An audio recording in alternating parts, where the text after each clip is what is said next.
Cuando venimos a la Biblia, recordamos, estamos abordando ni más ni menos la mente de Dios, cuyos pensamientos no son nuestros pensamientos, sus caminos, la forma como Dios actúa, las decisiones que Dios toma, no las toma igual que nosotros.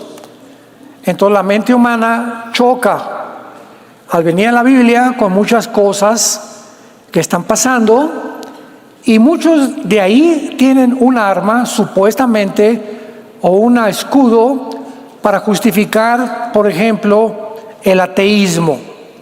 Una persona atea tiene una mente limitada, una mente oscura ante el mundo espiritual que le rodea, y él deduce, de acuerdo a lo que sus 5 sentidos le alcanzan a percibir, que Dios no puede existir porque hay guerras, porque hay niños que se mueren, porque hay tsunamis, porque hay sufrimiento. Entonces el ateo dice, si yo fuera Dios, no hubiera creado un mundo igual. Y por eso no creo en Dios.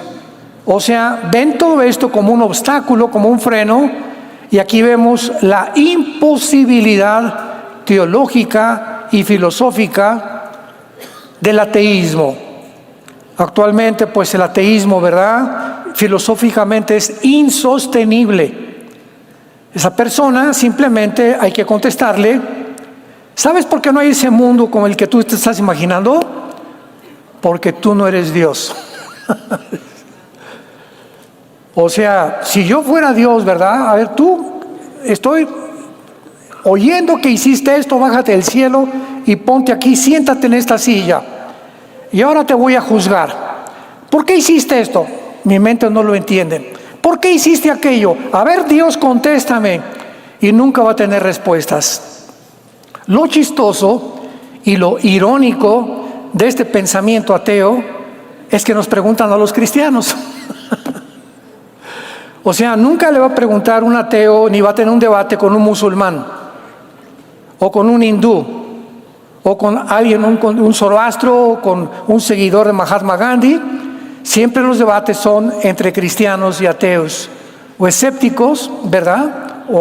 O personas que dudan acerca de la existencia de Dios, porque ellos nos hacen, a ver, y si Dios es esto, o sea, un ateo una vez me preguntó, a ver, señor Alducci, dígame esto, y le digo, tú me preguntas esperando que yo te conteste, porque si me consideras una persona que no tiene la capacidad para contestarte, no me preguntaras.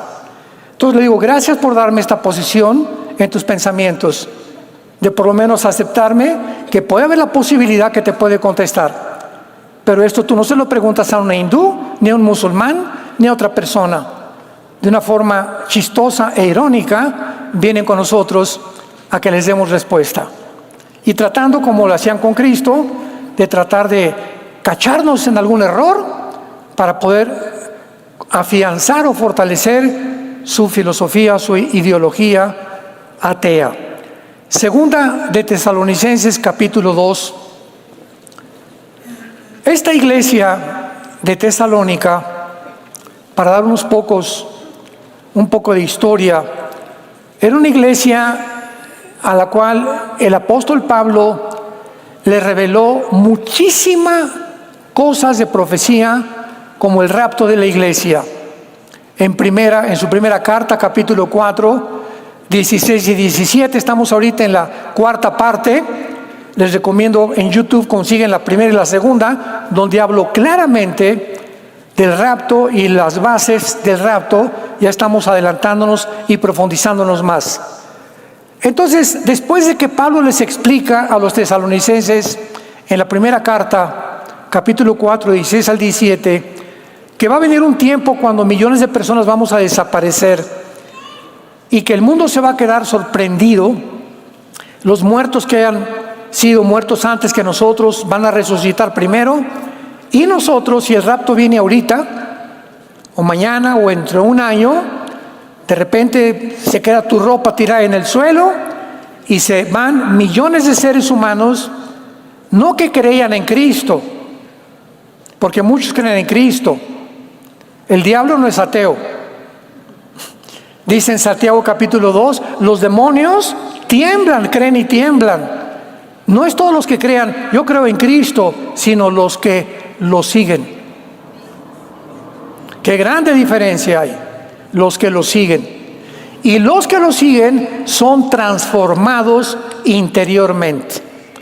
Entonces, si tú te dices cristiano de hace 2, 3, 4, 5 años, no sé, y tu vida no ha cambiado, si no eres mejor esposo, mejor esposa, mejor padre, eres más honrado, más generoso en la repartición de tus bienes, etcétera, etcétera, si tu vida no ha sido transformada, tu cristianismo es intelectual.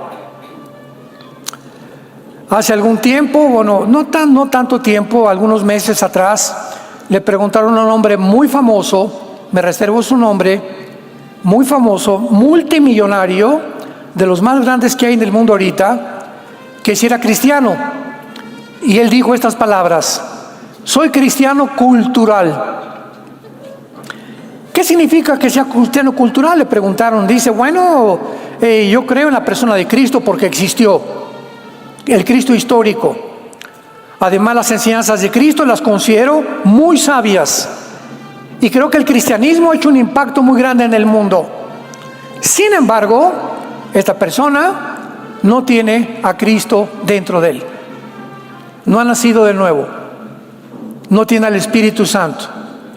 ¿Por qué? Porque la palabra cristiano, Cristos significa ungido. Apúntalo. Anos significa pequeño. Cristos anos, pequeño, ungido. ¿Quién es un cristiano? Simplemente una persona que tiene al Espíritu Santo dentro de él. Y lógico, si la tienes, tu vida va a cambiar. Si no ha cambiado, es porque no lo tienes. Tan sencillo como eso. Analiza tu vida antes de decir soy cristiano. Aquí en 2 de Tesalonicenses, la iglesia de Tesalónica se enfrenta con otro problema escatológico o de carácter profético. Creían que ya estaban en la tribulación. No es que nos llegaron cartas y nos dijeron que ya estamos en la tribulación, que ya se rompieron los sellos, etcétera, etcétera, ¿no? Como hay cristianos ahora que me preguntan, ¿es cierto que estamos en el tercer sello? Hermano, ni al primero hemos llegado todavía. Entonces Pablo escribe esta carta y les dice así: pero con respecto a la venida de nuestro Señor Jesucristo y nuestra reunión con Él, aquí está hablando del rapto.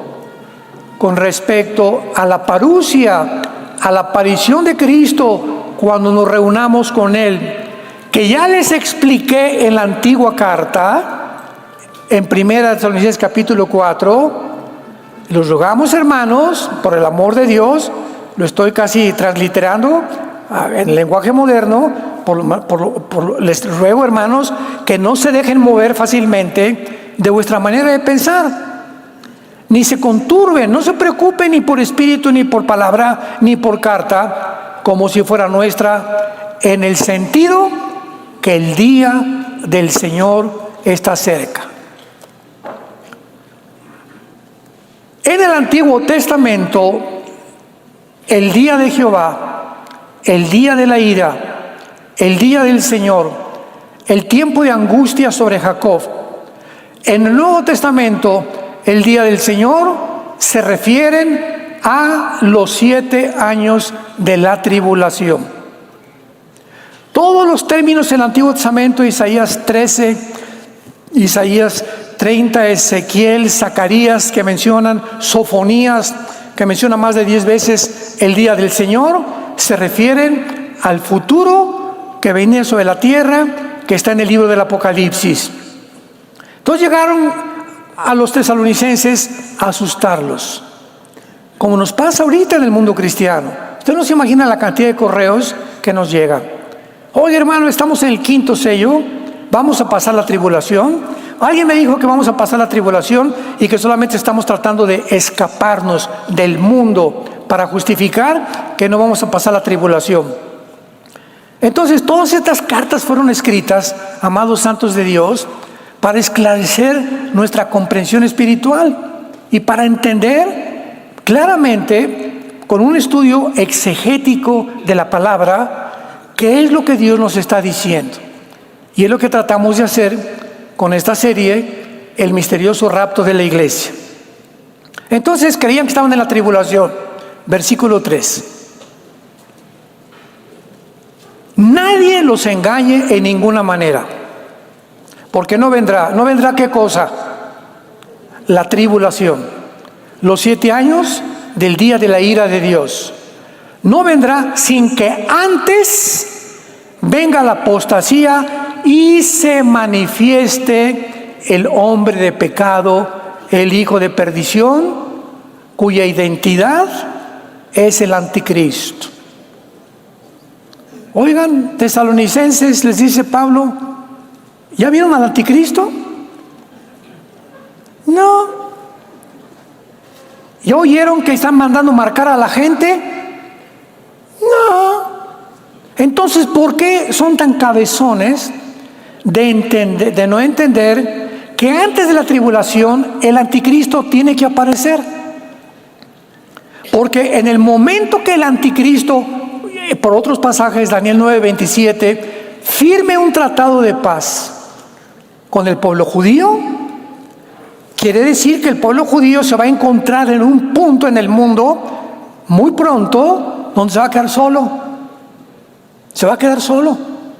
Desde 1945, después de la Segunda Guerra Mundial, los Estados Unidos de Norteamérica es la única nación. Ha habido otros que han ayudado, han sostenido, han apoyado a Israel. Pero algo pasó ya con esta última administración del presidente Biden, que ya se están retirando poco a poquito y van a quedarse solos bíblicamente. Y cuando se queden solos bíblicamente, va a aumentar la presión contra ellos y entonces va a haber una guerra. Esta guerra es inevitable. Antes de la tribulación va a haber varias guerras que vamos a ver nosotros. Ahorita ya está incendiado el Medio Oriente.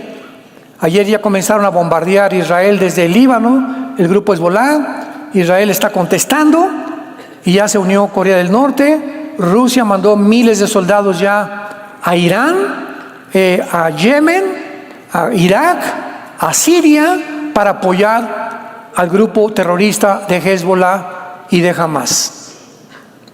Entonces ahorita Israel se está viendo como nunca se está sintiendo encarcelado. Bueno, para no ser el cuento largo, va a haber el momento en el que esto no lo va a poder aguantar. Entonces los judíos, el gobierno, va a surgir un líder en el mundo que los musulmanes van a creer que es el Mesías. Porque de acuerdo al Islam, al Corán, al grupo de los chiitas, que es una ramificación del Islam, están esperando al Mahdi. La palabra Mahdi, M-A-D de Daniel, H intermedia y latina, Mahdi, apúntalo, significa el guía, el precursor del Mesías o el Mesías en persona. Entonces, de acuerdo a la escatología de los musulmanes del Islam, viene un hombre llamado el Mahdi después de una guerra, porque tiene que haber una guerra sangrienta, que es lo que el grupo ISIS, el grupo terrorista, quería provocar en el Medio Oriente. Y de esa guerra surge el Mahdi. Y entonces la persona con la que los judíos se sientan en la mesa a poder tratar de que esa persona les garantice, síganme con cuidado, esa persona va a tener un poder tan grande que les va a garantizar a los judíos y les va a decir: les firmo la garantía que en 7 años nadie los va a tocar. ¿Quién podrá ser esa persona? Que les diga al Islam: no se acerquen, a los judíos, a los árabes, no se acerquen, nadie más que el Mahdi. Y como para ellos representa el Mesías de ellos, les va a decir: verdad, los voy a garantizar este año, pero de acuerdo al Islam, hay dos verdades que la sacó a la luz el terrorista más grande del siglo XX, Yasser Arafat. Yasser Arafat, cuando regresó de Washington, cuando estaba con Yitzhak Rabin y el presidente Clinton en medio, en la Casa Blanca, firmando un tratado de paz, al llegar Yasser Arafat al mundo árabe, les recordó la teología del Islam.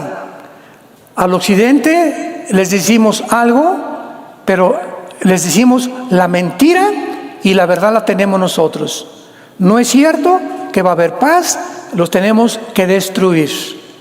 Porque en la constitución de Hamás y en la constitución que se formó en el Al-Fatah, la autoridad palestina, está escrito en los artículos, lo pueden ver en Google. Nuestro objetivo es exterminar la nación de Israel. Oye, que los judíos no les quieren dar, y hemos hablado tanto de esto, que no les quieren dar a los pobres palestinos, están encarcelados, muriéndose de hambre. Mentiras, mentiras, mentiras, mentiras. El diablo es el padre de la mentira. Y estos grupos terroristas tienen que ser mentirosos por naturaleza, porque son hijos del diablo. Ustedes son hijos del diablo, les dijo Cristo a los fariseos, y los deseos de su padre queréis hacer. Él ha sido mentiroso desde el principio. Cuando vemos la realidad, tienen millones de asistencia, de carne, de comida, de provisiones ahí, y el problema está en que es el grupo terrorista Hamás el que ha jurado destruir a Israel. Entonces, ¿cómo puede Israel? Por el amor de Dios. Decirles, vénganse a nuestra tierra, hagan un estado aquí junto a mi jardín y vamos como vecinos a vivir en paz. Cuando tú has prometido que me quieres matar, compadre, ¿cómo quieres vivir junto a mi casa si me quieres matar? Inconcebible. Y ahí está la hipocresía de las naciones. Votamos por dos estados dentro de Israel. ¿A poco los gobernantes no saben que si esto es una imposibilidad, que va a llegar a la destrucción final, a la guerra, a la tercera guerra mundial? Pero así lo hacen para cubrir tantas mentiras y tanta hipocresía que hay en el mundo de la política. Nadie los engañe, no vendrá sin que antes venga el anticristo. Versículo 4. El cual se opone y se levanta contra todo lo que se llama Dios o es objeto de culto, tanto que se sienta en el templo de Dios como Dios, haciéndose pasar por Dios. Cuando venga el hombre de pecado, el hijo de perdición, se va a levantar contra todo lo que se llama Dios y se va a sentar en el templo haciéndose pasar por Dios. Esto no ha sucedido, no estamos en la tribulación. ¿Vamos? ¿Qué no se acuerdan, cabezones? Podríamos decir, ¿verdad? ¿Qué no se acuerdan, cabeza de piedra que tienen? Que cuando yo estaba con ustedes todavía les decía esto. En la carta anterior les dijo Pablo que en el arrebatamiento nos vamos a ser sacados del mundo y entonces vendrá la persecución. Y ahora ustedes, les vuelvo a repetir, saben lo que lo detiene. ¿A quién? ¿A quién? Pues al hombre de pecado, al hombre de perdición, al anticristo. Quiero que sepan que algo está impidiendo que surja el anticristo en el mundo. ¿Quién creen ustedes que es el que lo detiene? Nuestra presencia. Mientras la iglesia esté en el mundo, el anticristo no se puede manifestar. ¿Por qué? Mateo 5, ustedes son la sal de la tierra. ¿Qué es la sal? Impide la corrupción de la carne. Pero si ustedes son la luz del mundo, somos la única luz que hay en el mundo, a través de la Biblia.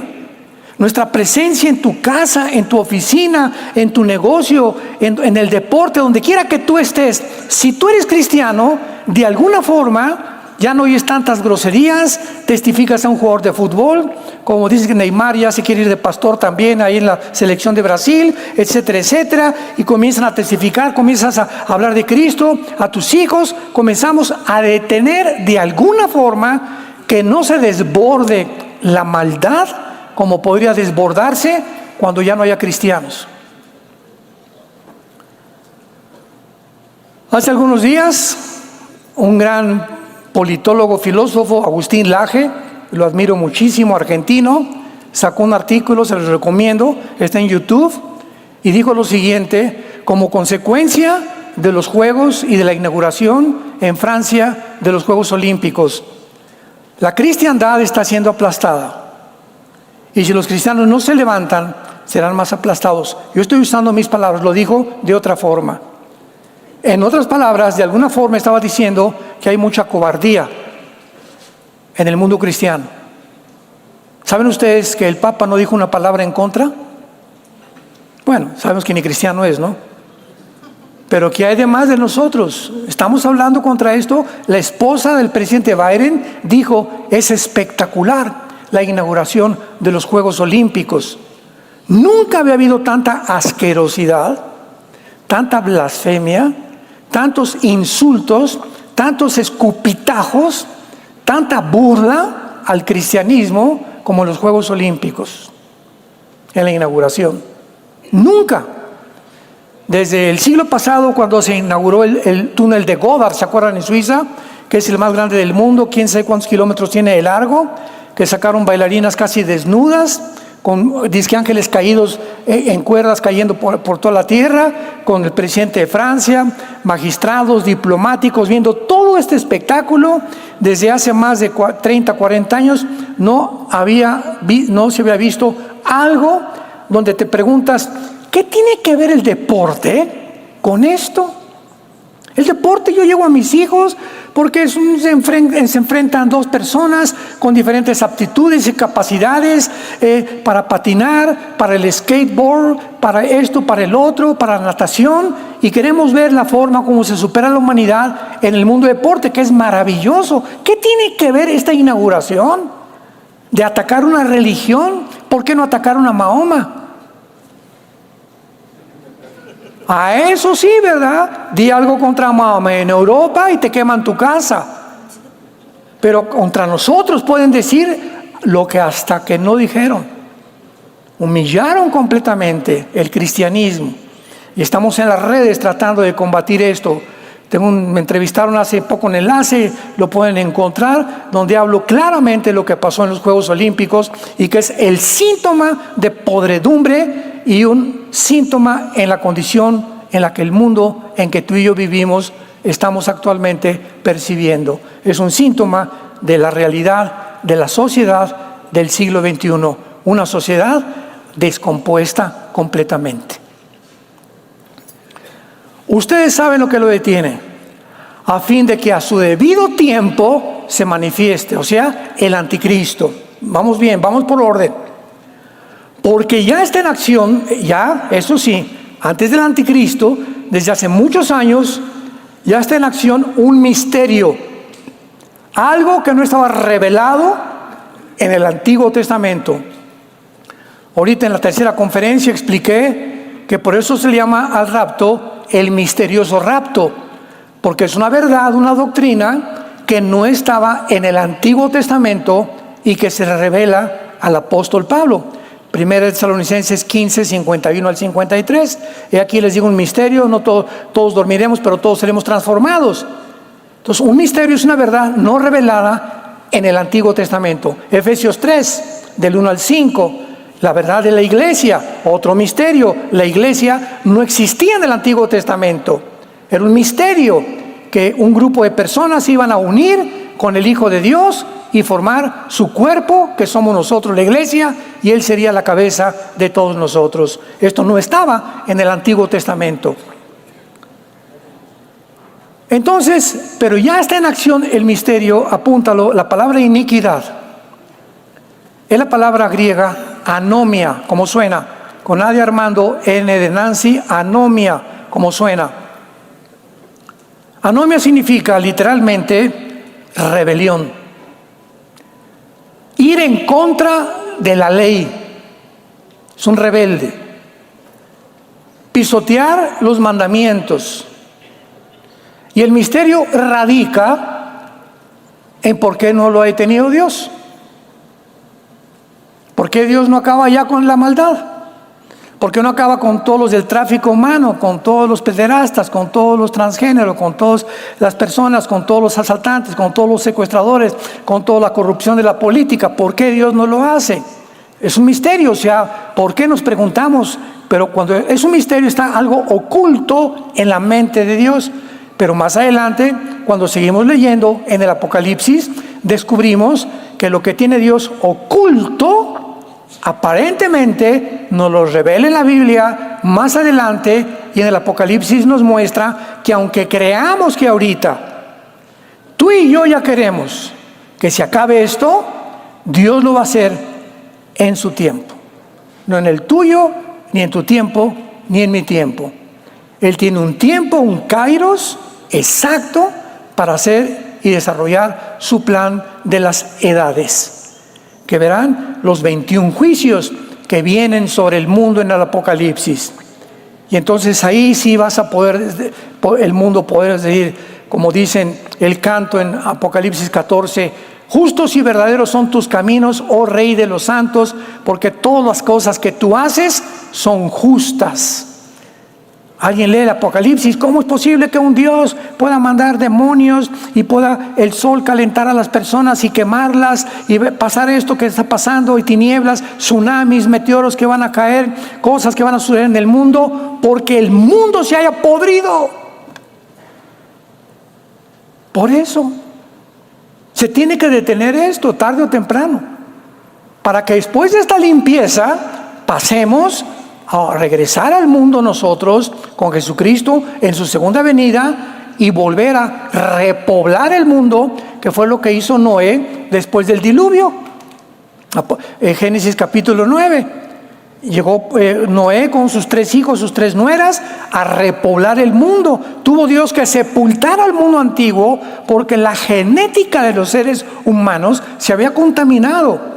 Los ángeles caídos habían penetrado dentro de los genes del ser humano, alterado la genética y habían producido quimeras, habían producido cyborgs o cyborgs, habían producido híbridos, donde eran mezcla de ángeles con mujeres, y el resultado fue hombres de 4 metros de estatura, con 12 dedos en las manos y 12 dedos en los pies, que resultaron ser los famosos Nefilim de Génesis capítulo 6, que se dedicaron a perseguir, a impedir que Israel entrara a la tierra de Canaán. Entonces Dios tenía que borrar toda la generación, y a los únicos que se encontró limpios en esa generación fueron a 8 personas: Noé, sus 3 hijos, su esposa de Noé y sus 3 nueras. Entonces Dios tuvo que barrer completamente el mundo. En Sodoma y Gomorra hasta los niños eran homosexuales. Génesis 19, hasta los niños, los jóvenes, los de media edad y los viejitos bateaban con la izquierda. Y encontró Dios justo a Job, lo vamos a ver mucho más adelante, y hasta que no lo sacó de Sodoma, hasta que Noé no estuvo en el arca, Dios nunca juzga a su pueblo con el mundo. Vamos a ver todas estas pruebas de quién es el carácter de Dios. Ya no es doctrinal, es el carácter de Dios. Y el carácter de Dios está desplegado en las Sagradas Escrituras. Él no juzga nunca. Cuando Faraón mandó las 10 plagas, al pueblo mandó a la tierra de Gosén. Y mientras en Egipto las ranas y los piojos y el río Nilo convertido en sangre, los judíos tenían comida, no había muertos, el primogénito murió de los egipcios, todas las casas cubiertas con la sangre. Éxodo 12, no podía entrar el diablo para matarlos. Siempre Dios pone a un lado a su pueblo cuando va a juzgar al mundo entero. Y así lo va a hacer en el tiempo de la tribulación. No vamos a estar aquí. ¿Te quieres quedar? Quédate. Hay un misterio en el mundo que se llama el misterio de la iniquidad. Pero dice solo que hay quien al presente lo está deteniendo hasta que Él, a su vez, sea quitado de en medio. Entonces, ahorita hay un misterio, hay un espíritu de rebelión muy grande. Hijos contra padres, mujeres contra esposos, esposos tratando a las mujeres como si fueran su sirvienta o como si fueran un objeto, tómala y déjala. Los ciudadanos contra el gobierno contra los ciudadanos, los ricos contra los pobres, los ateos contra los cristianos, los judíos contra los árabes contra los judíos. Hay un movimiento extenso en el mundo actualmente de unos contra otros. A este movimiento se le llama el wokismo, W-O-K de kilo, I-S-M-O, de ahí viene la palabra woke, tan famoso que es ahorita, que no es más que una rama del marxismo. Es una victimización de los oprimidos, que dicen tenemos que rebelarnos contra todo, nadie nos hace caso, hay injusticias, hay esto, vámonos. Es un misterio actualmente en el mundo, que ahora llaman wokeismo, lo bautizaron con esa palabra, pero no es más que una victimización total de las gentes amargadas, rencorosas, desajustadas en la vida, que no pudieron avanzar, que no pudieron triunfar, que las cosas no les salieron como les salieron, y comienzan a ver a los que triunfaron, a los que van adelante como sus enemigos, y hay un odio y hay un rencor, creyendo que pasó en la Revolución Francesa, pasó con la Revolución de Lenin, pasó con la Revolución de Mao, pasó con la Revolución de Saddam Hussein, con la Revolución de José Stalin. En todo el siglo XX vemos la revolución del proletariado contra la burguesía. Porque Carlos Marx dijo es que si los proletariados, los oprimidos, los wokistas del siglo XXI toman el poder y se sientan en el trono y le quitan el dinero a aquellos, porque ustedes son los que nos han impedido que nosotros podamos ser ricos o poder vivir de una forma equitativa, matemos a esas personas y vamos a repartir el dinero y vendrá la igualdad y la paz en el mundo. Esta mentira tan grande provocó más de 52 millones de personas muertas en el siglo pasado, el comunismo, donde no pudo funcionar. Gracias a Dios que Mikhail Gorbachev, uno de los ministros de Rusia, de la Unión Soviética, 1991, declara públicamente al presidente Ronald Reagan de Estados Unidos: esta idea no funciona. Nuestra Unión Soviética está desmoronando. Es una ideología falsa. Y entró lo que se acabó la Guerra Fría, y Estados Unidos dijo: no, pues ahora sí, ¿verdad? Si ya los rusos no nos amenazan, y ahora sí la democracia, el capitalismo, etcétera, etcétera. Entramos al siglo XXI y nace Vladimir Putin. No estoy diciendo que sea el diablo Vladimir Putin, pero simplemente él quiere regresar a que todo el 30% que perdió la Unión Soviética en la guerra, en la caída del comunismo en 1991, restaure la Unión Soviética y le devuelva la tierra a su país. Pero ahora viene la confrontación, porque Estados Unidos quiere lo mismo, y Rusia quiere lo mismo, e Irán, el patito feo, quiere lo mismo. Y el gordito de Corea del Norte también quiere lo mismo. Y está un pastel en el mundo y todos quieren una rebanada del pastel. Pero antes de que puedan agarrar el pastel, tienen que eliminar a Estados Unidos y a Israel. Porque Israel en el Medio Oriente es la única nación democrática, es la única nación con otra cultura, otras tradiciones, de más de 25 millones de árabes que los rodean. Entonces los ven como extraños, como extraterrestres, con otra religión. No pueden soportar que vivan ellos. Su objetivo es eliminarlos.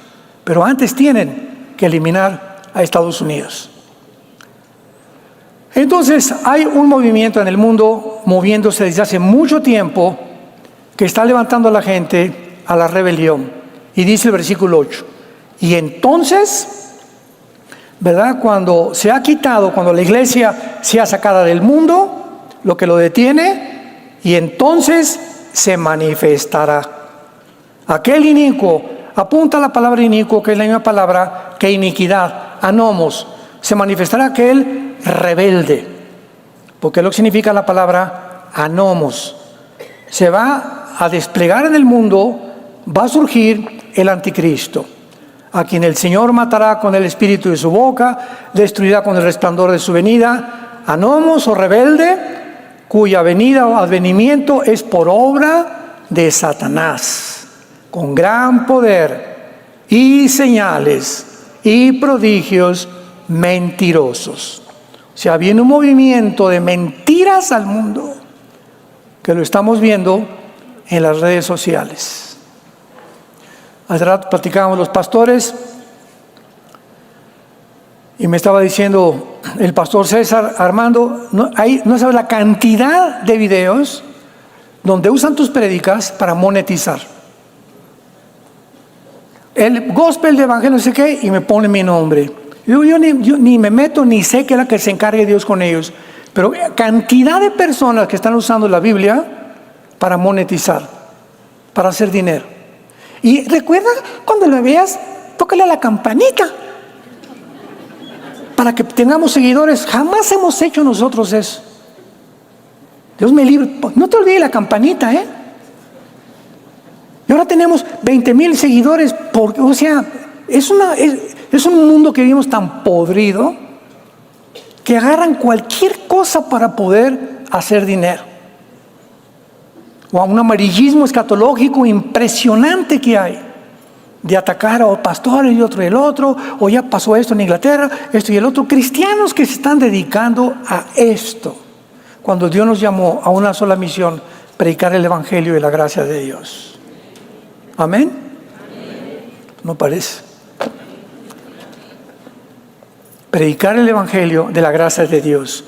Entonces viene el inicuo, viene el anticristo, completamente poseído por Satanás, por un principiado satánico, y dice el versículo 10: y con todo engaño de iniquidad para los que se pierden, por cuanto no recibieron el amor de la verdad para ser salvos. Escucha esto: si tú no crees la verdad hoy, que Dios te está hablando, si tú no aceptas el evangelio de que Dios te ha perdonado en una cruz y que quiere darte la vida eterna, ¿sabes cuál es tu peligro?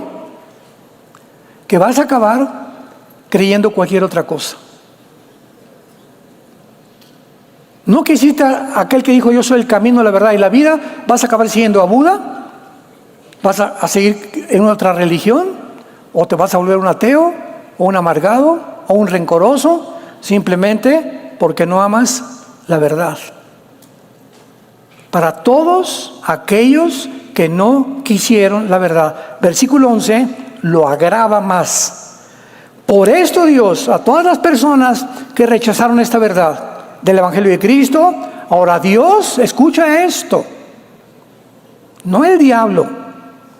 Una vez les pregunté a la gente: ¿ustedes creen que Dios puede engañar a alguien? No, ¿cómo?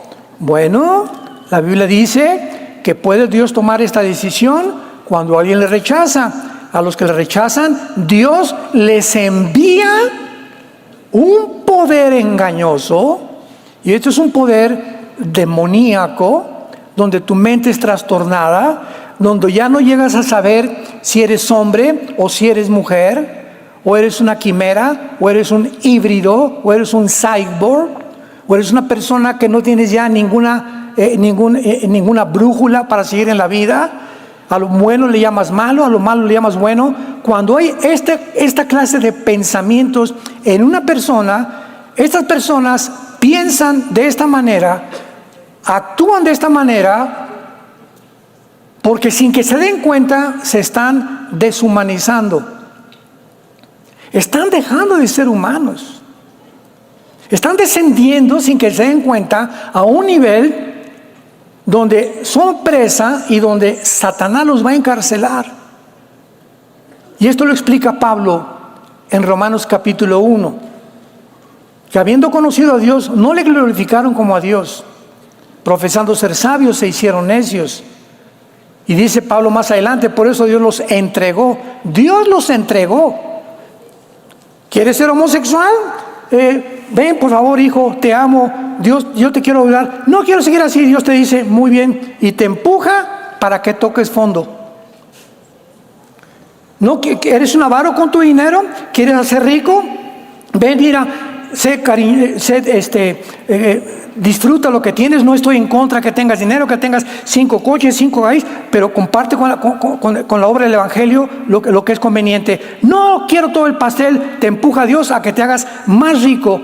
Y cuando tocaron fondo, Dios les permite que alcancen lo que ellos querían, y cuando tengan lo que tengan, descubren que no van a poder disfrutar lo que querían.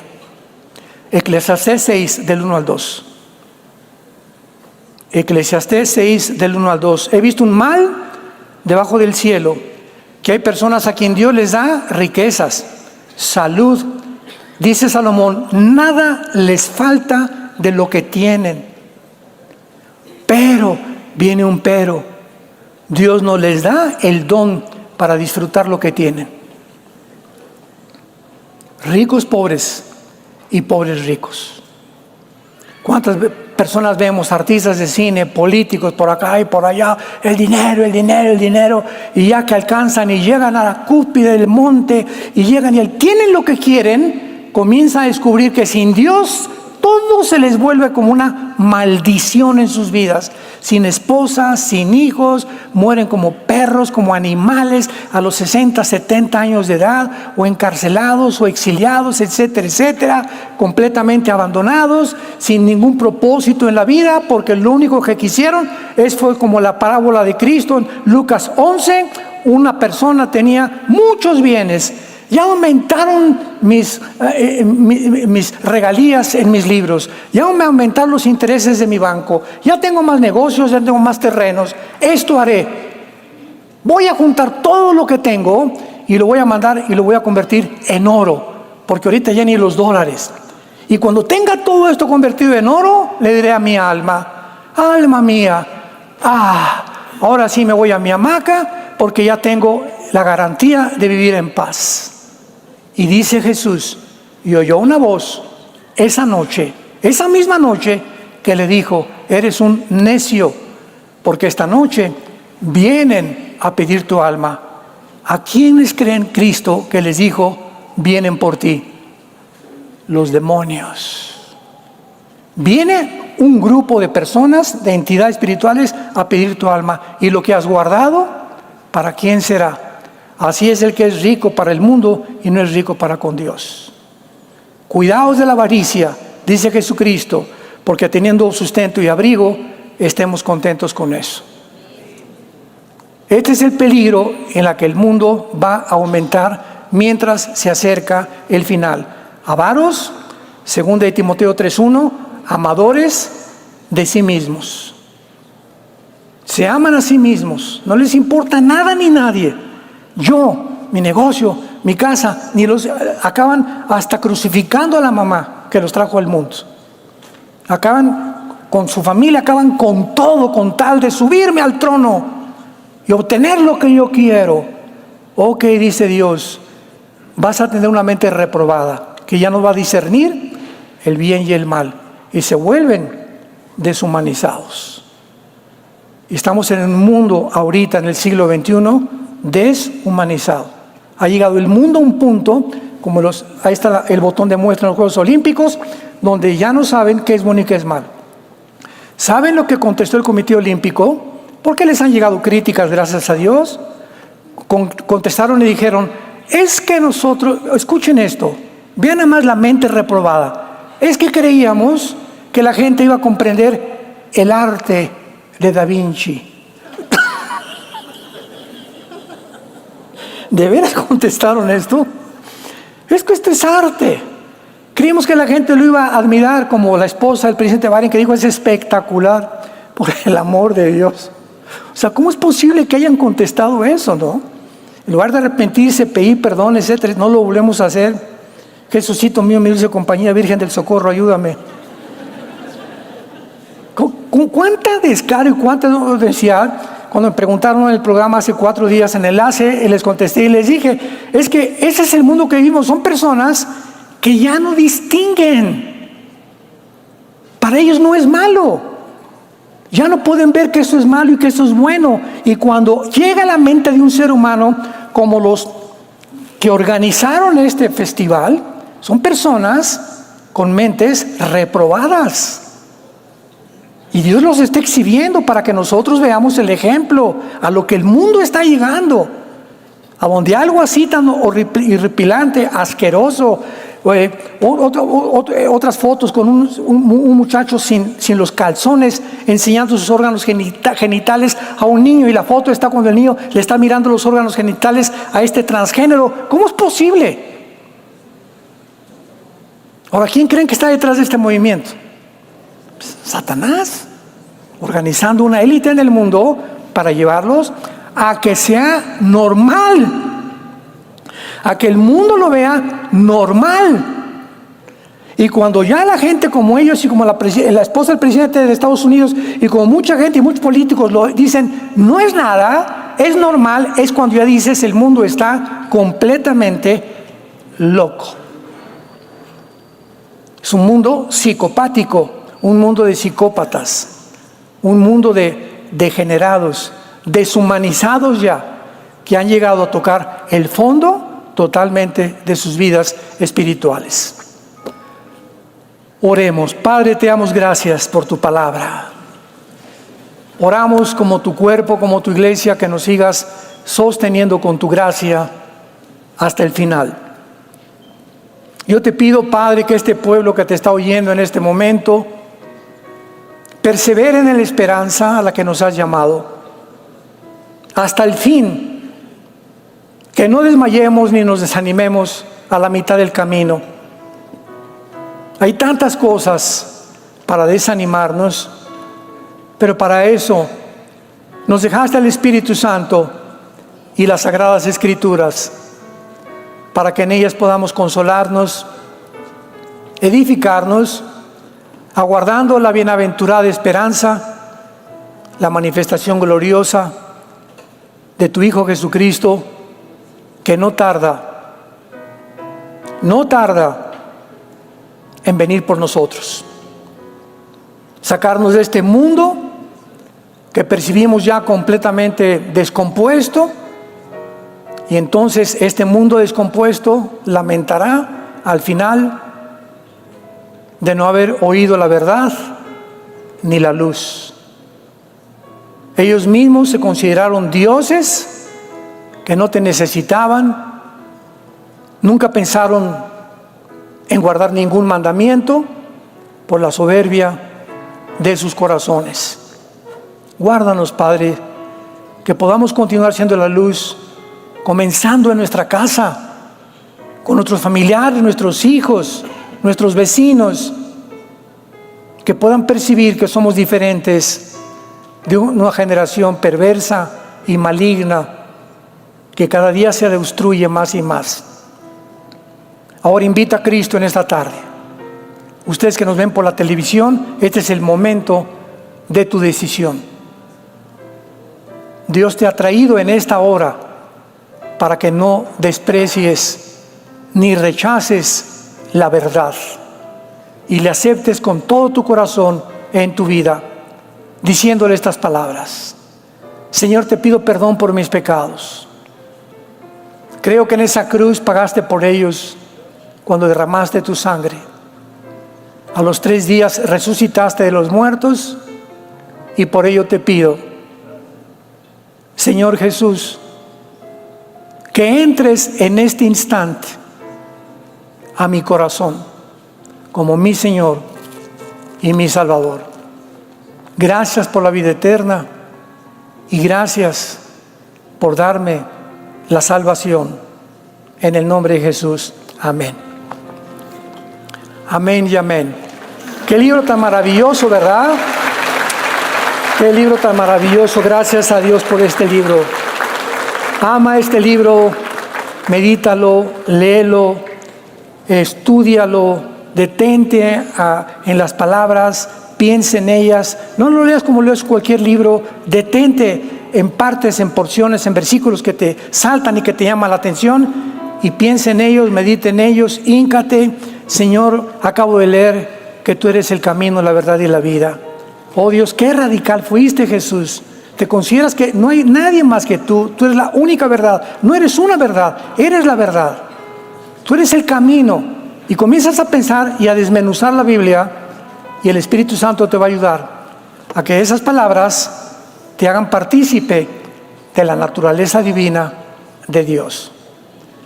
Y esta Biblia que tú tienes guardada, hay un poder de iniquidad que va a tratar, no sé, amigos tuyos o parientes, familiares, que van a tratar de hacer esto, de sacarnos de nuestra vida la palabra de Dios.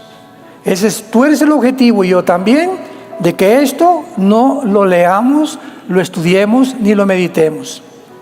Y cuando alguien trata de sacar la palabra de Dios y convencerte con las mentiras de Satanás, comienza sin que te des cuenta a abandonar el camino. Si eres cristiano, pau, pau, pau. Porque Dios al que ama, pau, pau, pau, lo disciplina y azota al que ha recibido por hijo. Pero si tú has abandonado el camino, y ya pasaron 6 meses y pasó 1 año y no te ha pasado nada, es porque no eres hijo de Dios, no eres hija de Dios. Porque aunque sea de la oreja, los que somos hijos de Dios, nos mete al corral otra vez, porque está fuera del corral el mundo lleno de lobos que están atacándonos y buscándonos la forma de desprestigiarnos, perseguir y asesinar la verdad, como lo acabamos de ver en la inauguración de los Juegos Olímpicos. Que Dios los bendiga, que tengan mucha paz.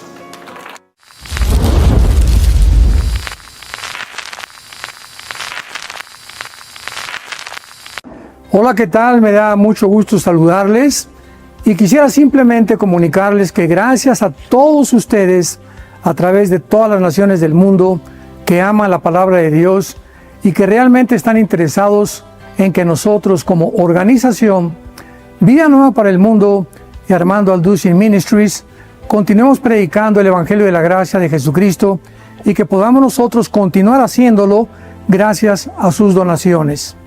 Este año cumplimos 46 años de ministerio, 46 años donde hemos predicado, hemos enseñado, hemos tenido seminarios y de diferentes formas de estudios bíblicos alrededor del mundo, y hemos pensado y considerado de una forma fiel el Evangelio de la sana doctrina de Jesucristo. Nosotros, con todas estas donaciones, tenemos que sostener pastores, misioneros, obras, equipos de televisión, y aún continuamos buscando la manera de poder elevar este ministerio. Hasta este momento quiero que ustedes estén enterados que no tenemos una sola propiedad como organización, y así hemos trabajado durante 46 años porque le damos la importancia a la evangelización, a las misiones y también a los hombres de Dios para levantar más pastores. Le damos las gracias y que pueda Dios con su gracia tocar sus corazones y que puedan ustedes invertir en un terreno donde es fructífero, porque creemos que ha producido bastante buen fruto para la gloria de Dios. Gracias, muchas gracias por sus aportaciones y por las donaciones que sabemos ustedes continuarán haciendo para que podamos continuar siendo fieles en la predicación del Evangelio de la gracia de Dios. Que Dios les bendiga.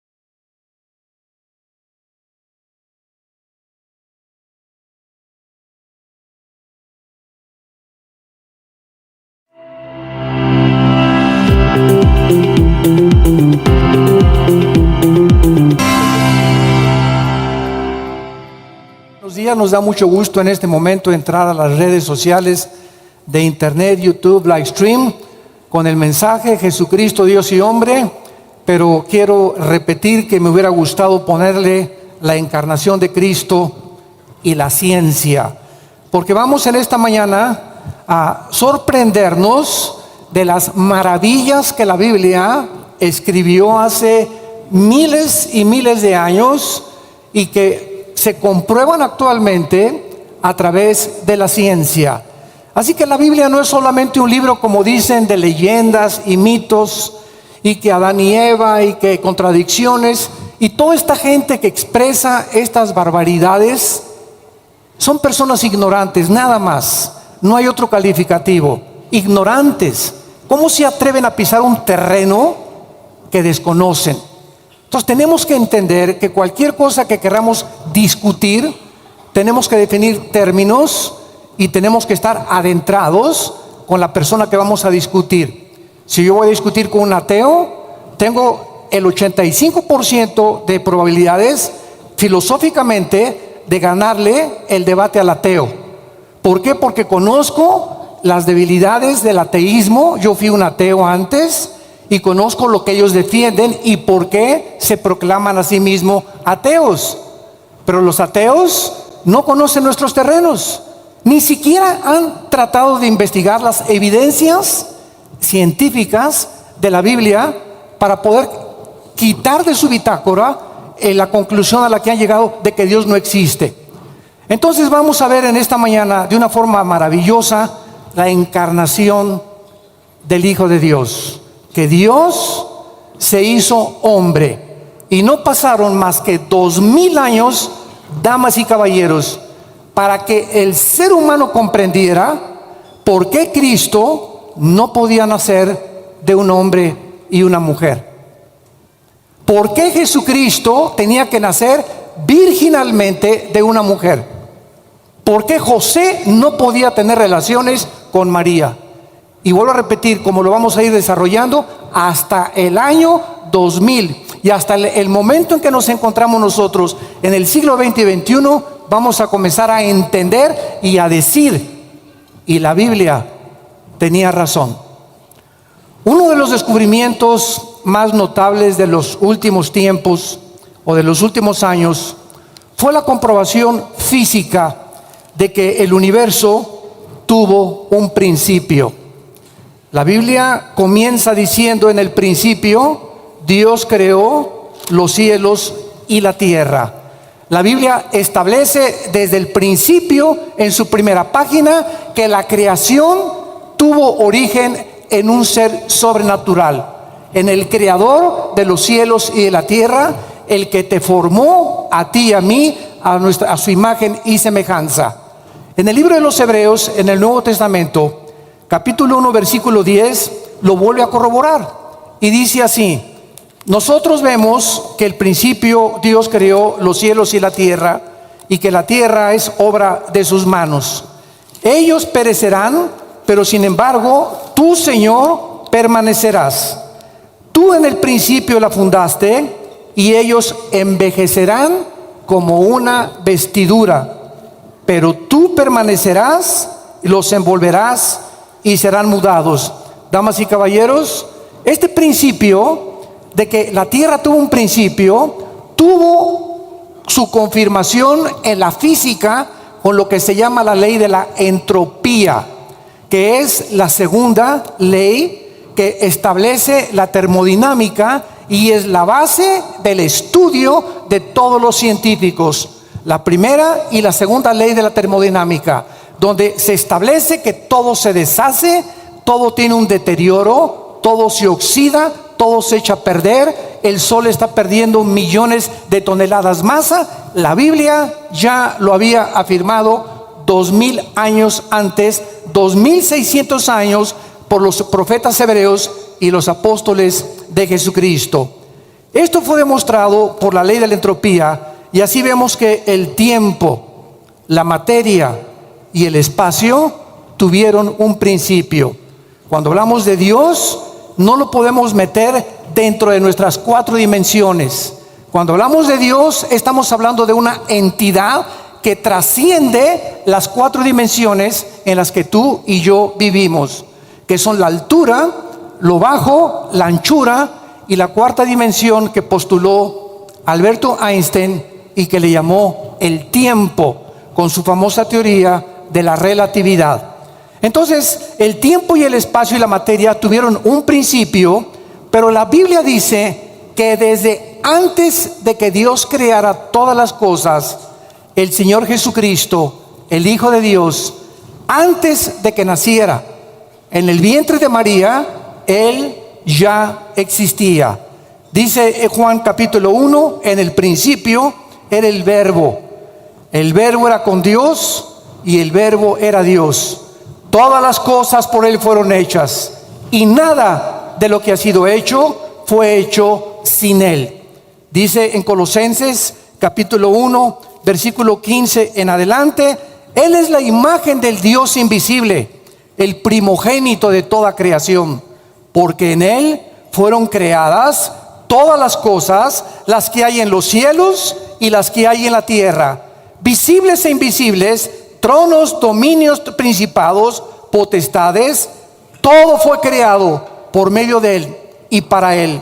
Y él es antes de todas las cosas, y todas las cosas en él subsisten.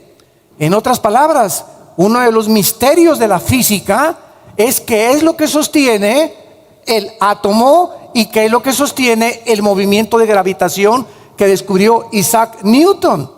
¿Qué es lo que hace que los átomos y los electrones y los neutrones en la materia mantengan esa cohesión molecular? Y la Biblia nos dice que es el mismo Cristo, el que hizo los cielos y la tierra, el que bajó hace 2000 años a nacer en una cueva donde ni siquiera los reyes magos estaban, porque permítanme decirles que es un error poner el nacimiento con los reyes magos. La Biblia dice claramente que cuando Cristo nació en un pesebre, y que 2 años después, cuando ya era un poquito más muchacho maduro, vinieron los famosos reyes magos, que no se llamaron ni Melchor, ni Baltasar, ni Gaspar, ni traían un elefante, ni un camello, ni un caballo, ni eran magos tampoco, eran astrónomos que venían de lo que es ahorita la nación de Irak. Así que todas estas leyendas que se tejen alrededor, es importante que las corroboremos y las confirmemos con la palabra de Dios. Cristo pues existía antes que todas las cosas. Y cuando hablamos de la encarnación, ¿de qué estamos hablando? ¿Por qué Dios tenía que entrar a un ser humano, formarse dentro de un ser humano, para que pudiéramos nosotros entender qué es lo que Él piensa de nosotros? ¿Cómo podemos nosotros tener una relación con ese Dios misterioso que las religiones adoran sin conocerle? Bueno, la encarnación significa simplemente lo siguiente: Jesucristo tuvo 2 naturalezas. Cristo era 100% hombre, 100% divino.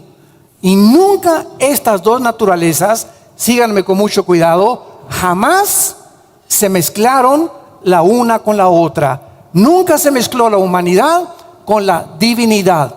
Como humano, Cristo tenía que nacer, tenía que aprender a comer, tenía que aprender a obedecer, dice Hebreos capítulo 5, tenía que aprender la sabiduría y el conocimiento. Él no nació con todas estas cosas. Como humano tenía que aprender todas estas cosas, pero como divino, que nunca dejó de ser divino, Él era la persona que tenía contacto directamente con Dios. Por eso muchas veces Jesús dijo: el que me ha visto a mí, Juan capítulo 14, ha visto al Padre que me envió.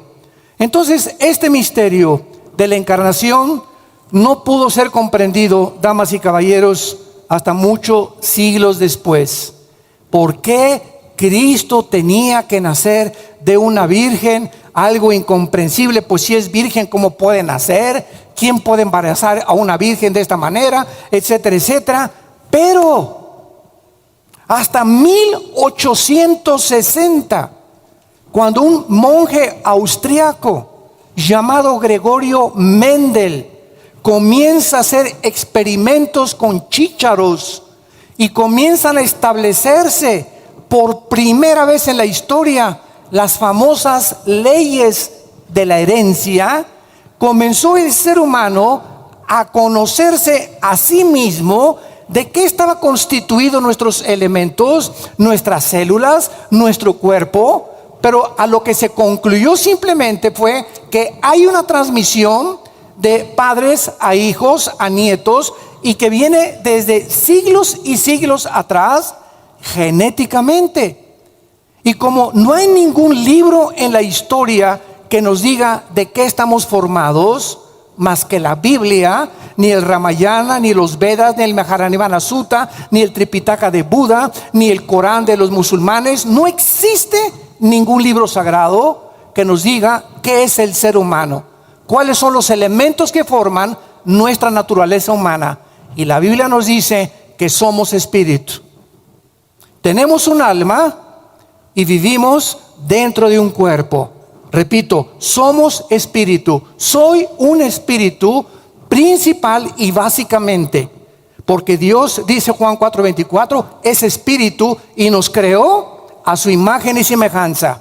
Tenemos un alma que es la mente, el intelecto, la voluntad, los sentimientos y las emociones. Y vivimos dentro de una botella, dentro de un cuerpo corruptible que cada día se desgasta, cada día morimos celularmente y comenzamos a envejecer hasta llegar otra vez del polvo de donde Dios nos formó corporalmente. Y qué interesante que la ciencia nos dice actualmente que los 19 elementos químicos que forman la tierra, magnesio, flúor, azufre, potasio, magnesio, hierro, son los 19 elementos químicos que forman el cuerpo. Y los 4 gases que forman la tierra, hidrógeno, carbono, oxígeno, son los 4 gases que forman el cuerpo humano. Y la Biblia tenía razón.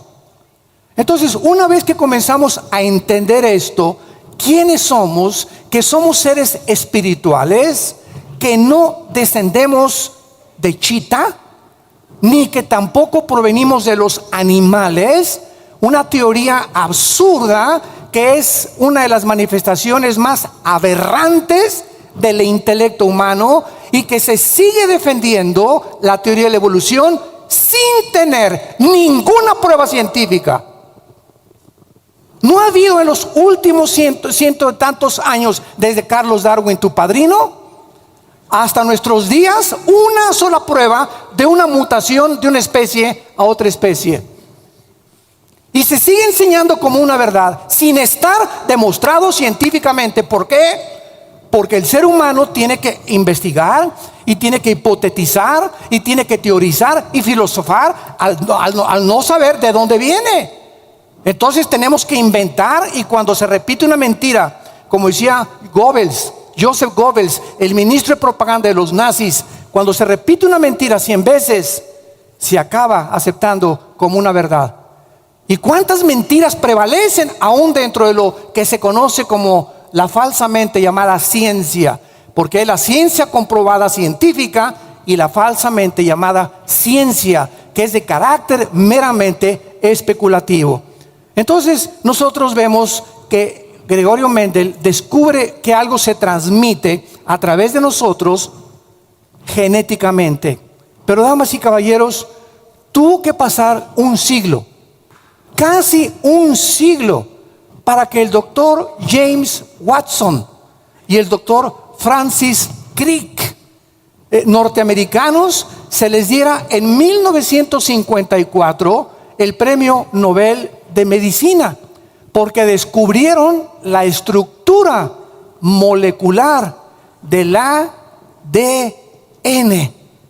Y esto revolucionó completamente la investigación del cuerpo humano.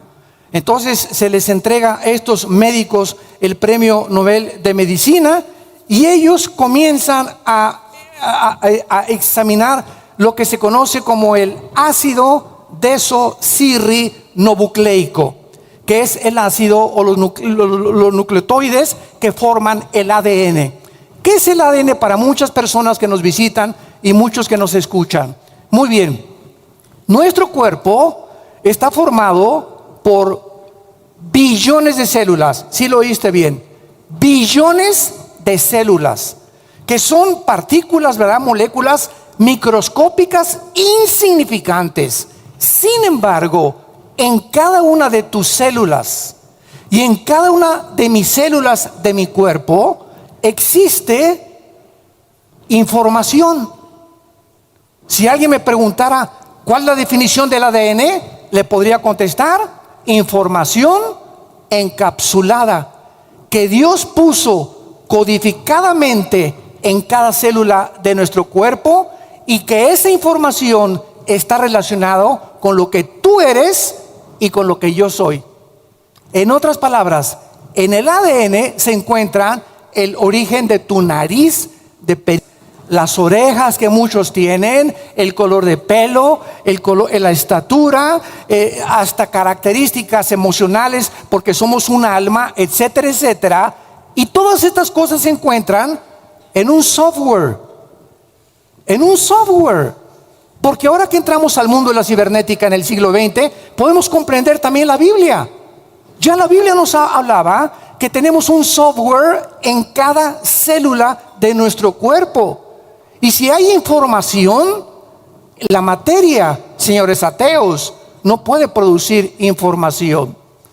Si tú sigues insistiendo en que el universo explotó por un Big Bang y que fue un accidente la creación de lo que vemos a nuestro alrededor, ok, pero la materia no produce información, por el amor de Dios.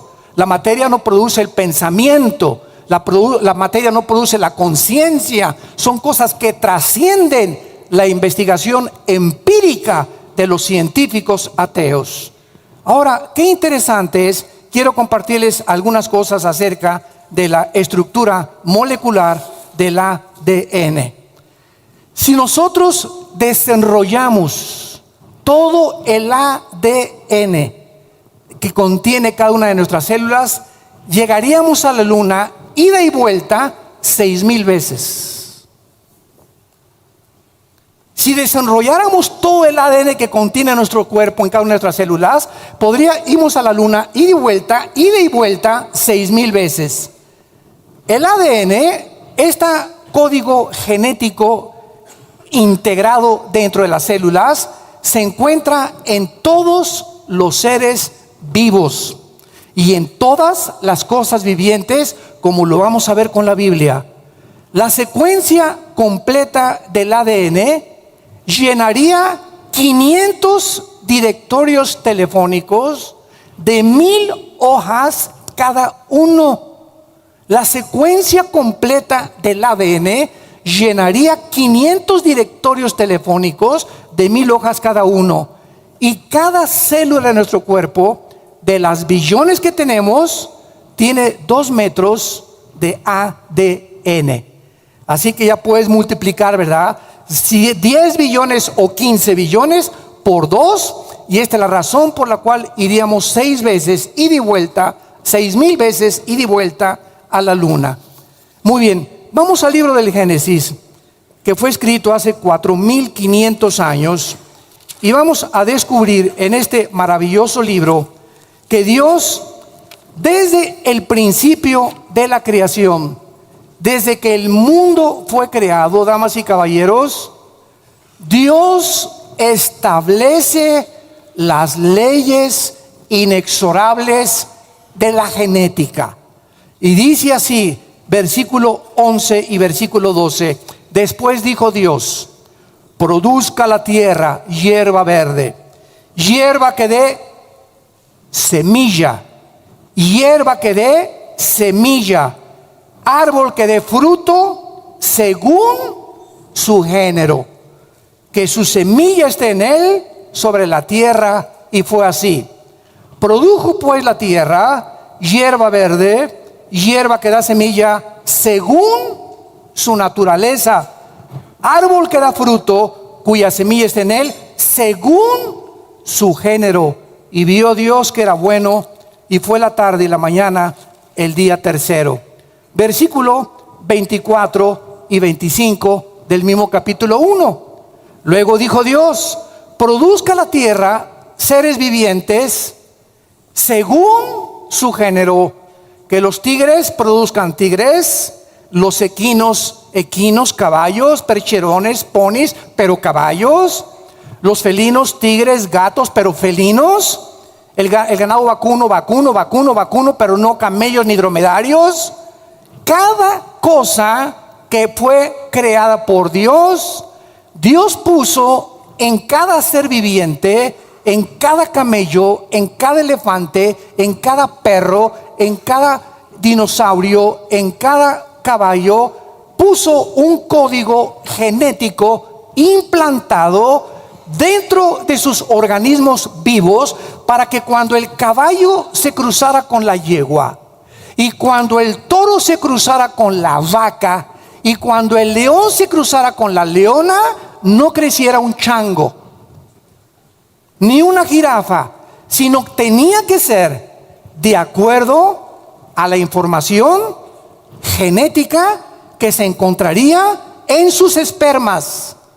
Y vamos a ver que la palabra semilla en el hebreo, sera con Z, es la palabra griega esperma. Como lo vamos a analizar poco a poco hasta que lleguemos a entender por qué Cristo tenía que nacer de esa forma en la que la Biblia estableció. Vemos nosotros, nos saltamos al capítulo 3 de Génesis, versículo 15. Y después de que Dios establece las leyes inexorables de la genética, en otras palabras, hace 4500 años que tenemos el libro del Génesis, o que Moisés escribió el Génesis, Dios nos prohíbe mezclar a un caballo con una burra, a un hombre con un cerdo, que se llama bestialismo en Levítico capítulo 23. Ya había tendencias del ser humano de tener relaciones sexuales con los animales, o hombre con hombre o mujer con mujer. Todas estas cosas violan las leyes inexorables de la genética, de la naturaleza y de la moral divina. Y el hombre, al atreverse en abusar de estas leyes y retar a la naturaleza, el hombre recibe en sí mismo lo que él ha sembrado. Y esta es la razón por la cual vivimos un mundo en el siglo XXI en el cual se encuentra, donde ya a lo malo le dicen bueno, a lo bueno le dicen malo. Ya no existe ninguna verdad absoluta. Todo es relativo. Nada es verdad. Lo que tú piensas es tu verdad, lo que yo pienso es mi verdad, y cada quien que viva como le dé la gana. Nos olvidamos de la Biblia y de este manual que Dios nos ha dejado para guiar nuestras vidas, matrimonios, hijos y gobiernos también. En Génesis 3:15 encontramos la primera promesa de Dios del nacimiento del Mesías HaMashiach Yeshua, que en hebreo es el Mesías o el Salvador Jesús. Y dice así: pondré enemistad entre ti y la mujer, entre tu simiente y la simiente suya. Esta te herirá en la cabeza y tú le herirás en el calcañar. Dios, cuando escribió el Génesis, Moisés dijo esta profecía: mujeres, va a haber poderes espirituales que van a tratar de oprimirlas, que van a tratar de aplastarlas, que van a tratar de convertirlas en objetos sexuales nada más, en carne de cañón. Va a haber es un mundo espiritual invisible en el cual alguien les quiere robar la identidad a las mujeres, porque desde que se estableció que una mujer iba a ser la que traería al Mesías Jesús al mundo, Satanás desarrolló su guerra contra las mujeres. Y Satanás no puede bajar en persona y jalarte los pies en la noche, mujer que me escuchas, ni hacerte bu a las 12 de la noche. Satanás tiene que usar a los hombres.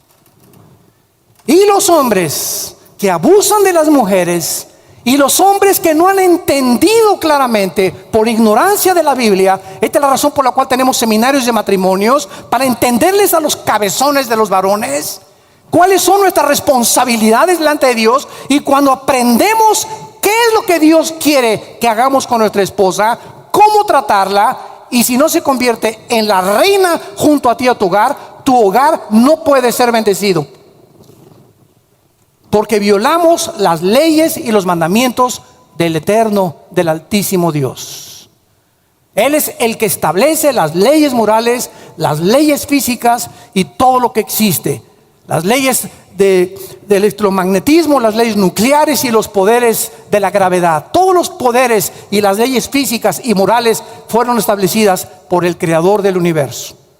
Y cuando nosotros nos regimos por estas leyes, tenemos bendición, tenemos paz, tenemos esperanza.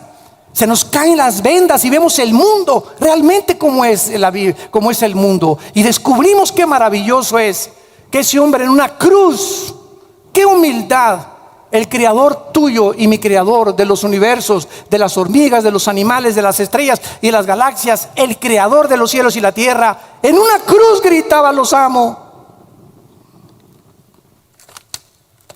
Los amo. Y a ese Jesús lo crucificaron y le dijeron: suelta a Barrabás. Queremos al malo, al cruel, al borracho, parrandero y jugador. Crucifiquen al bueno. Y desde entonces a nuestros días siempre ha sido lo mismo. El mundo escoge la oscuridad. El mundo le tiene miedo a la luz. Muchos científicos ateos le tienen miedo a la verdad. ¿Por qué? Porque la verdad nos desnuda, nos muestra cómo somos y nos muestra la necesidad que tenemos de un Dios que murió por nosotros y dio su sangre en una cruz. Lo interesante de esta profecía en Génesis 3:15 es lo siguiente: que se mencionan dos simientes, la simiente de la mujer y la simiente de Satanás. La palabra simiente, apúntalo a los que les interese, es la palabra hebrea sera, con Z, como suena sera. Y cuando se tradujo del hebreo al griego la Biblia, que se conoce como la versión de la Septuaginta, se tradujo esperma. Entonces, ¿qué es una semilla? Es algo muy pequeño que contiene, si es de uva, las características de la uva, las vitaminas que la uva tiene, antioxidantes, el cuerpecito que tiene la uva. La uva no se va a convertir en una manzana, ni en una sandía, ni en un melón. La sandía tiene características que la semilla, la información concentrada en la semilla, es la que le da la forma a la sandía, al melón, al chabacano, a la manzana. Dios escondió en todas estas semillas información, para que cuando se sembraran estas semillas, produjeran, ¿qué oímos? De acuerdo a su género y de acuerdo a su clase. Una semilla de manzana siempre producirá manzanas, la de las uvas producirá uvas, la de la naranja producirá naranjas. Pero lo interesante aquí es que de las semillas, Dios nos lleva aquí a esta profecía a lo microscópico. Y ahora nos habla Dios, antes de que se descubriera ni siquiera las leyes de la herencia, que una semilla en la mujer era la que iba a traer al Mesías, y que la semilla que Satanás produjera perseguiría durante todos estos años y todos estos siglos, y odiaría con odio jarocho a las mujeres. Ahora, qué interesante es, porque nos comenzamos a preguntar, ahora que tenemos un poco más de información, a ver, ¿cómo es posible que hace 4.500 años se mencione que una mujer iba a aportar un esperma, una semilla? Esto aparentemente contradice las leyes de la genética. ¿Por qué? Porque es el hombre el portador de la semilla, no las mujeres. Somos los hombres los que traemos el esperma. La mujer recibe nuestro esperma fertiliza el óvulo de la mujer, y entonces los 23 cromosomas del varón se juntan con los 23 cromosomas de la mujer para formar un cigote, un feto y después el bebé. Entonces, qué interesante que la Biblia mencionará que una mujer iba a aportar una semilla, un esperma. Esto no era posible. Pero pasaron 3.300 años. Isaías capítulo 7. 3.300 años desde la profecía del libro del Génesis, que dice así, el profeta Isaías, versículo 14: por tanto, el Señor mismo os dará señal: he aquí que la virgen, en hebreo es la palabra alma, con H al final. Alma es la palabra virgen en hebreo. En el griego es partenón o partenos. La virgen concebirá y dará a luz un hijo y llamará su nombre Manuel. 3300 años antes simplemente se dijo: una mujer portará la semilla. Ahora, 3300 años después, un profeta comienza a quitar más oscuridad y a corrernos el velo espiritual más amplio para que nos podamos asomar un poquito más. Ahora, esa mujer que portaría la semilla, además sería virgen. Más complicada la cosa todavía. ¿Cómo es posible? Virgen y con una semilla, por el amor de Dios, ¿de qué está usted hablando? Esto es inconcebible. Bueno, esta es la forma como la Biblia nos lleva al Evangelio de Lucas, capítulo 1, el nacimiento del Hijo de Dios. Y ahora lee estos pasajes, damas y caballeros. Muchos de ustedes van a comprender más con la explicación que les acabo de dar, genética, maravillosa, sobrenatural de la Biblia, por qué Cristo tenía que encarnarse, que nacer en una virgen sin que José metiera las manos. Y dice así en el versículo 26 de Lucas capítulo 1: al sexto mes, el ángel Gabriel fue enviado a Dios a una ciudad de Galilea llamada Nazaret. Dios, en el cumplimiento de los tiempos, en el momento en que Dios consideró que era el tiempo exacto en que su hijo tenía que nacer en este mundo, envió a un ángel del cielo. Gabriel es el ángel del libro de Daniel, y Gabriel se considera en la Biblia el mensajero número uno o el correo número uno del Dios eterno. Muy bien, este ángel fue enviado a una virgen desposada, que significa comprometida. No estaban casados, ya se iban a ir a Cancún, pero todavía no se iban, con un varón que se llamaba José, de la casa de David. Y el nombre de la virgen era Miriam. El nombre de la virgen era Miriam, que se tradujo María.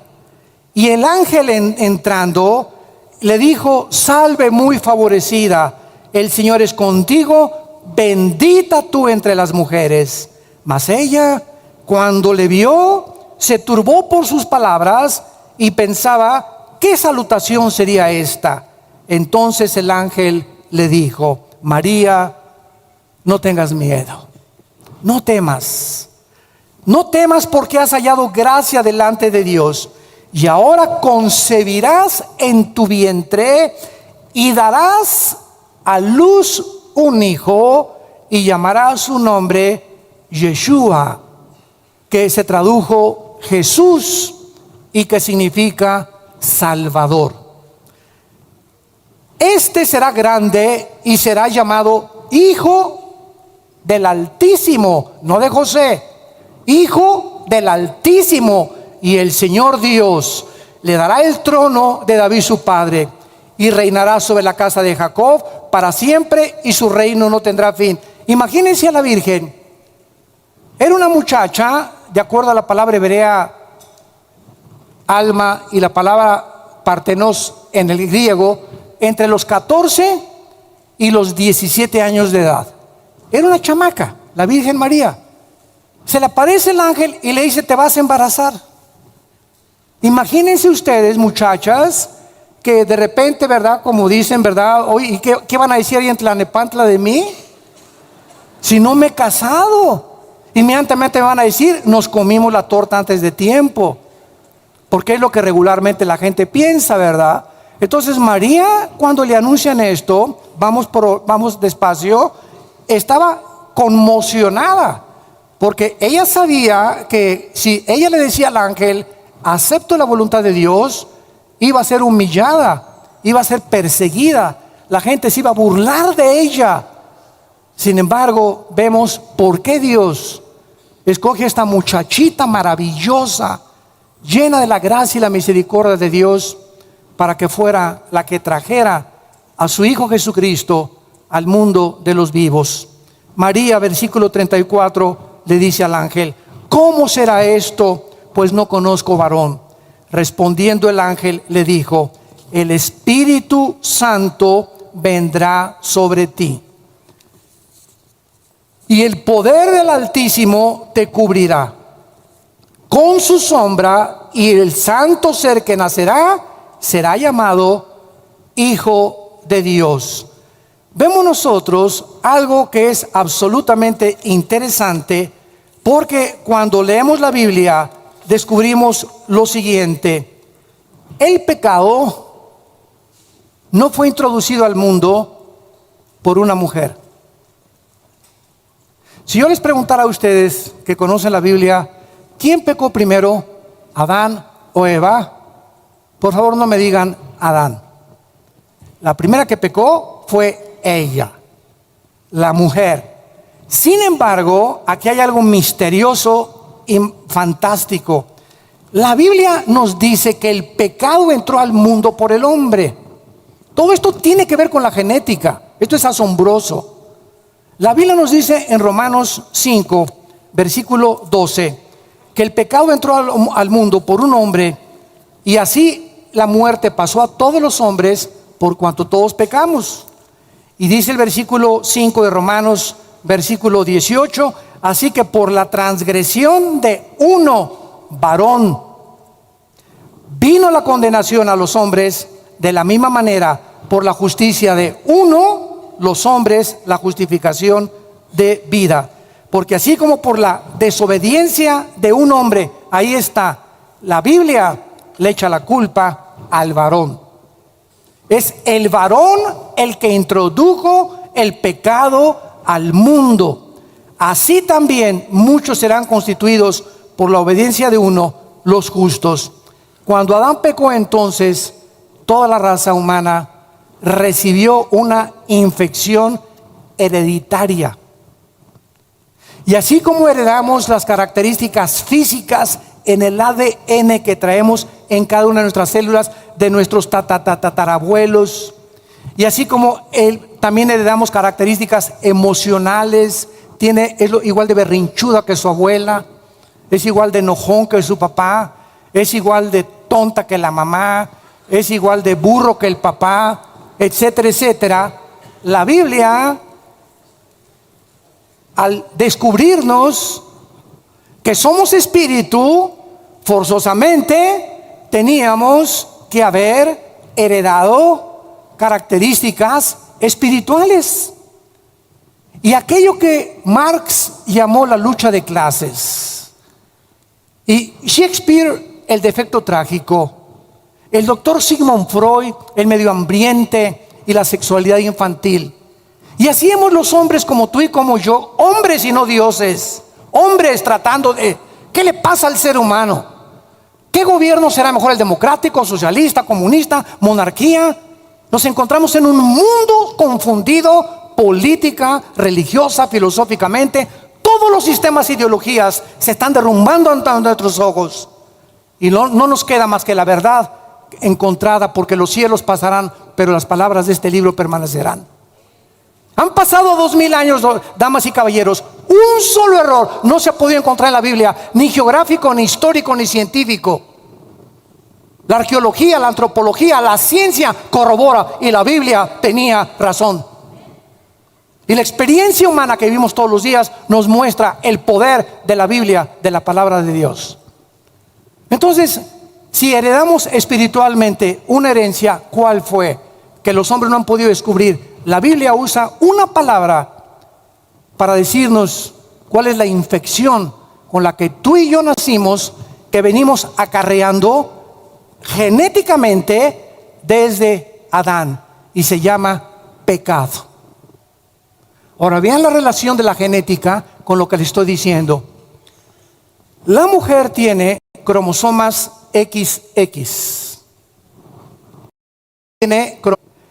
Es el cromosoma Y el que determina el género masculino. Todos los hombres que me escuchan y yo su servidor, cuando nacimos, es porque el cromosoma Y, no el X, el Y de mi papá fertilizó el óvulo de mi mamá, que son con 2X, y entonces se juntaron las 2X de mi mamá con la Y de mi papá y nacimos varón. Biológicamente, el ADN determina el género masculino o femenino. Esto es muy interesante porque por esta es la razón, ¿verdad? Porque el pecado entró por un hombre, por lo tanto, si el pecado entró por un hombre, es porque el cromosoma Y venía infectado.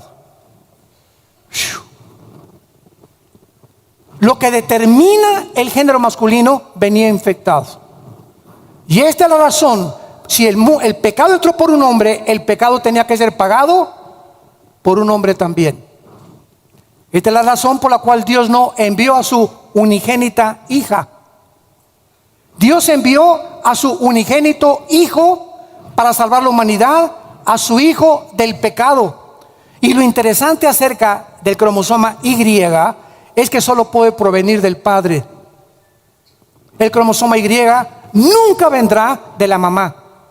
Y lo podemos trazar, como dijimos, desde Adán, porque fue el primer hombre en recibir el cromosoma de Dios para determinar el género masculino.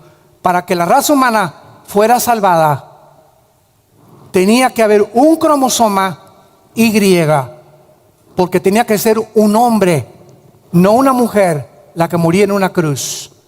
Y ese hombre no podría traer el cromosoma Y infectado por la herencia del pecado. Tenía que ser un cromosoma Y no contaminado, y solo Dios lo podía implantar en el óvulo de María. María, José no va a meterse contigo. Porque si lo quiero mucho, no importa lo que lo quieras. Si José tiene relaciones con María, el Hijo de Dios hubiera nacido como tú y como yo, en pecado hemos nacido y en pecado nos concibió nuestra madre. Salmo 51. Hemos nacido en pecado. Es la condición del ser humano, en contra de las leyes de Dios e infectados genéticamente. Ahora entendemos por qué José